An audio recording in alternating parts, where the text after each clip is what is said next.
Выламаныя дрэвы, абарваныя лініі электраперадачы, пясчаныя буры і нават лясныя пажары. Так званы ныральны цыклон з арктычным халодным паветрам, моцнымі ападкамі і ураганнымі вятрамі нарабіў бяды ў розных кутках Беларусі. Гэтак у Слаўгарадзе хуткасць парываў ветру сягала нават 29 метраў за секунду.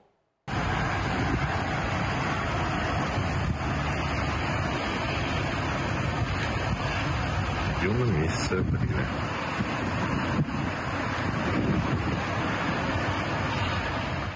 На Віцебшчыне без электрычнасці засталіся 18 паселішаў. Была парушаная праца Аршанскай ЦЭЦ. Над ліквідацыяй наступстваў непагадзі працуюць дзесяткі брыгадаў энергетыкаў. Камунальнікі па ўсёй краіне прыбіраюць паваленыя дрэвы. А ў Лельчыцкім і Глузскім раёнах абрывы высакавольтных ліняў электраперадачы справакавалі лясныя пажары.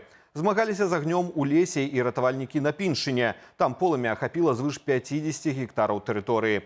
Паводле прагнозу сіноптыкаў, у пятніцу і суботу надвор'е ў Беларусі палепшыцца. Штармавы цыклон сыходзіць у бок Расеі, таму парывы ветру не перавысяць 15 метраў за секунду. Ападкі магчымыя на захадзе краіны. Ноччу на паўночным усходзе будзе марозна да -3, а днём паветра прагрэецца да 14 градусаў цяпла. Пад Бабруйскам 5 аўтаў трапілі ў ДТЗ. Аварыю справакавала пылавая бура. Здарэнне адбылося на трасе Р-93, непадалёк ад вёскі Ясны лес. Паводле прэс-службы Міністэрства надзвычайных сітуацыяў, аднаму з удзельнікаў ДТЗ спатрэбілася дапамога медыкаў.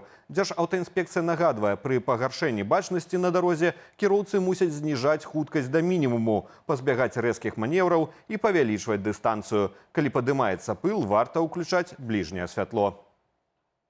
Рэкламу падпісання кантрактаў з Міністэрствам абароны Расіі цяпер могуць пабачыць і ў Беларусі. Прынамсі, яе заўважылі на беларускай інтэрнэт-пляцоўцы «Куфар».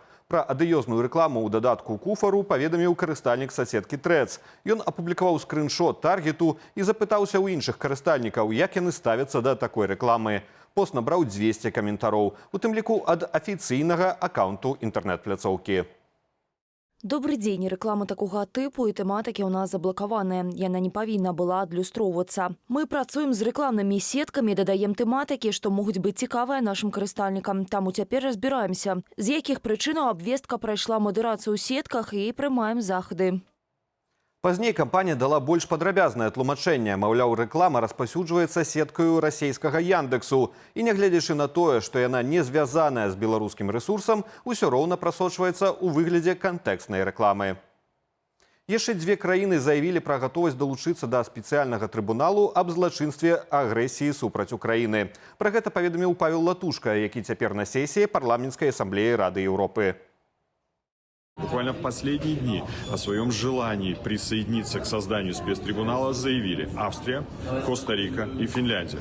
Коста-Рика не является членом Совета Европы. Это означает, что не только государства-члены Совета Европы могут участвовать в работе и создании специального трибунала. Это означает расширение географии деятельности будущего спецтрибунала. А значит, ответственность Лукашенко неминуема. Дамову аб стварэнні спецыяльнага трыбуналу для расследавання злачынстваў агрэсіі Расіі падпісала Украіна і Рада Еўропы летась у чэрвені. На яго запуск Еўразвяз вылучыў каля 10 мільёнаў еўраў. Плануецца, што пастановы органу будуць распаўсюджвацца не толькі на вышэйшае палітычнае кіраўніцтва Расійскай Федэрацыі, але і на лідараў іншых краінаў, у прыватнасці Беларусі і Паўночнай Карэі, за дапамогу ў паўнамаштабным уварванні. Два беларускія прадпрыемствы і кітайская дзяржаўная кампанія трапілі ў новы 20-й пакет санкцыяў Еўрапейскага звязу супраць расійскай агрэсіі.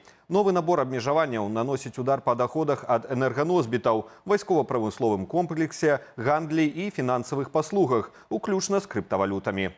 У прыватнасці Еўразвяз улучыў у санкцыйны спіс 3 прадпрыемствы, звязаныя з Беларусю, што пастаўлялі тавары двайнога прызначэння або сістэмы ўзбраення вайскова-прамысловаму комплексу Расійскай Федэрацыі, ды надавалі яму фінансавае падтрыманне. Сярод іх супольная беларуска-кітайская кампанія «Волат Сандзянь», што займаецца вытворчасцю вайсковых браневікоў і колавых шасі для расійскай вайсковай тэхнікі. Яе сузазнавальніца з кітайскага боку кітайская аэракасмічная карпорацыя «Сандзянь» і беларуская нафтавая кампанія, найбуйнейшы экспартёр нафтапрадуктаў з нашай краіны. 20-й пакет санкцыяў мусіў быць прыняты Еўразвязам яшчэ 24 лютага да 4-й гадавіны пачатку расійскай агрэсіі, але тады пастанову заблакавалі Вугоршчына і Славаччына.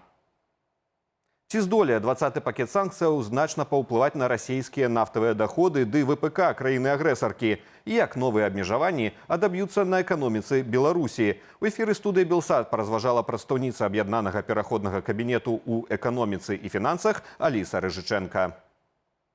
Не ўведзены санкцыі ў дачыненні транспартыроўкі расійскай нафты. Гэта самае галоўнае, чтобы гэта магло препятстваваць таму, перашкаджаць таму, каб Расія атрымлівала больш грошай у бюджэт.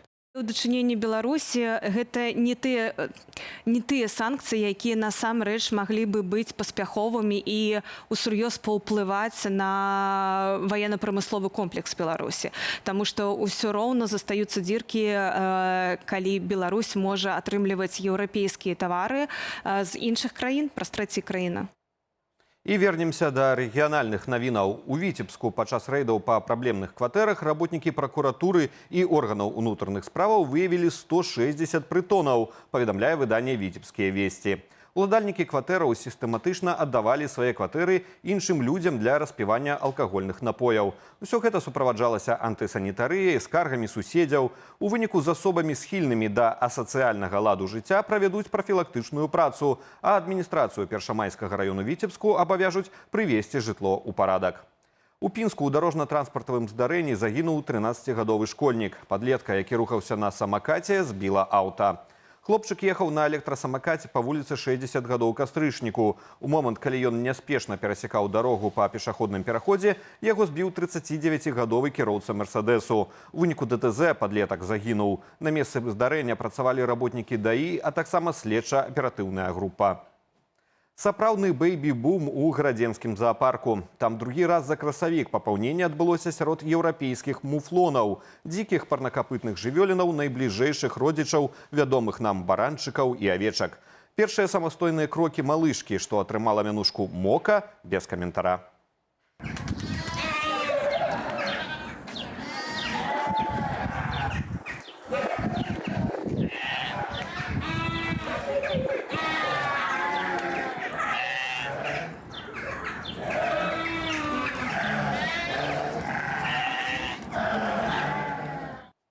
Больш падрабязная інфармацыйная карціна дня чакае вас у вечаровых эфірах «Аб'ектыву» і студыі «Белсат» о 19 гадзіне паводле Менску. Заклікаю падпісвацца на сацыяльныя сеткі «Белсату», а таксама ставіць лайкі і пакідаць каментары пад гэтым выданнем у Ютубе. Яны дапамагаюць нам пашыраць праўдзівую інфармацыю. Аднак дбайце пра ўласную лічбавую бяспеку. Беражыце сябе і заставайцеся з «Белсатам».